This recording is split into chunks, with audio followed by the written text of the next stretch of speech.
Hi ആൾ welcome back. അപ്പോൾ എന്തൊക്കെയുണ്ട് വിശേഷം? എല്ലാവർക്കും സുഖമാണെന്ന് വിചാരിക്കണേ. അപ്പോൾ ഇന്ന് പ്ലാന്റ്സ് കെയറിങ്ങിൻ്റെ ദിവസമാണ് കേട്ടോ. ഇൻഡോർ പ്ലാന്റ്സിൻ്റെ ഒരു കൺഫ്യൂഷൻ അടിച്ചിങ്ങനെ നിൽക്കുന്ന ഒരു നിപ്പാണ് കേട്ടത്. കാരണം എന്താണെന്ന് ഞാൻ പിന്നെ പറഞ്ഞുതരാം. അപ്പോൾ ഇത് നമ്മളെ സോഫൻ്റെ ക്ലോത്തും കുഷ്യനൊക്കെ ഒന്ന് മാറ്റിയിട്ടോ, ഫോമൊക്കെ ഒന്ന് മാറ്റി.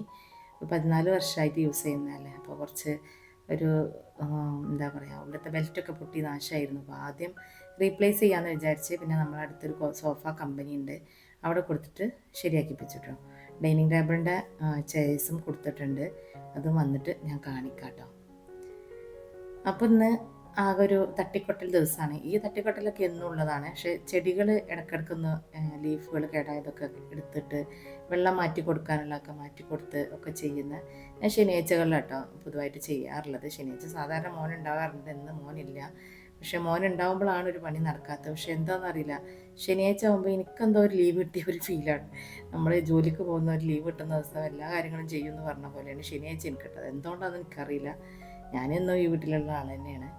അപ്പോൾ ആ മണി പ്ലാന്റിൻ്റെ കെയറിങ് ആരോ ചോദിച്ചിട്ടുണ്ടായിരുന്നു കേട്ടോ. നല്ല വെയിലും നല്ല വെളിച്ചവും വായു ഉണ്ടെങ്കിൽ മണി പ്ലാന്റ് തന്നെ താലുണ്ടായിക്കോളൂ കേട്ടോ. വേറെ ഇതിൻ്റെ വളത്തിൻ്റെ ഒന്നും കാര്യമില്ല കേട്ടോ. നമ്മൾ ഇൻഡോറിൽ വെക്കുന്നതെന്ന് എഴുതിയിട്ട് ജൈവവളങ്ങളോ ഒന്നും ഇട്ട് കൊടുക്കേണ്ട കാര്യമൊന്നുമില്ല. ഈ ഫിലോഡൻഡ്രോൺ അവിടെ അങ്ങനെ പിടിച്ച് കയറി പോകാൻ തുടങ്ങിയിട്ടുണ്ട് കേട്ടോ. അങ്ങനെ പോട്ടെ, നന്നായി വരട്ടെ. പിന്നെ ഞാൻ ഇടയ്ക്കിടയ്ക്ക് ഇങ്ങനെ ഓരോ പ്ലാന്റ്സിൻ്റെ മണി പ്ലാന്റിൻ്റെ കട്ടിങ്സ് കൊടുത്തിട്ട് ഇങ്ങനെ കുത്തി വെക്കും കേട്ടോ. അതാണ് ഇങ്ങനെ ഓരോ തല കേടായി പോകുമ്പോഴും നമുക്കവിടെ റീപ്ലേസ് ചെയ്ത് വെക്കാമല്ലോ, അങ്ങനെ ചെയ്യാറുണ്ട്. ഈ ജി പ്ലാന്റ് മുന്നേ ഇവിടെ നിന്ന് ഒരു കുഞ്ഞു പ്ലാന്റ് കേട്ടോ. ഇത് ICUവിലൊക്കെ കയറി വന്നപ്പോൾ ഇങ്ങനെ ആയതാട്ടോ. നമുക്കിവിടെ വീട്ടിൽ ഒരു പ്ലാന്റ്സിനുള്ളൊരു ICU ഉണ്ട് കേട്ടോ. ICU എവിടെയാണെന്ന് ഞാൻ ലാസ്റ്റ് കാണിക്കാം.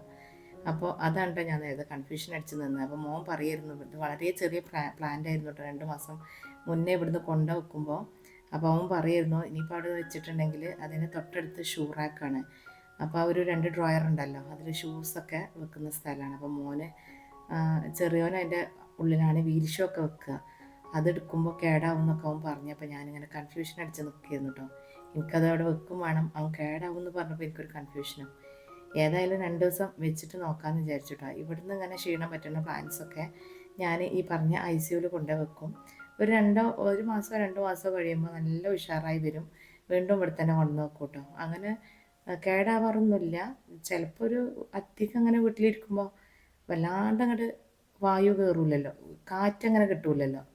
അപ്പോൾ കയറുമ്പോൾ കേടാവുമ്പോൾ ഒന്ന് ICUവിൽ കൊണ്ടാക്കും. ഇതാണ് ഈ പറഞ്ഞ ICU കേട്ടോ, നമ്മളെ പാഷ്യോ. ഇവിടെ നല്ലോണം വെയിലും വെളിച്ചവും കാറ്റും എന്തൊക്കെയാണോ ഒരു ഇൻഡോർ പ്ലാന്റിന് ആവശ്യമുള്ളത് അതൊക്കെ ധാരാളം കിട്ടുന്ന ഒരു സ്ഥലമാണ് കേട്ടോ.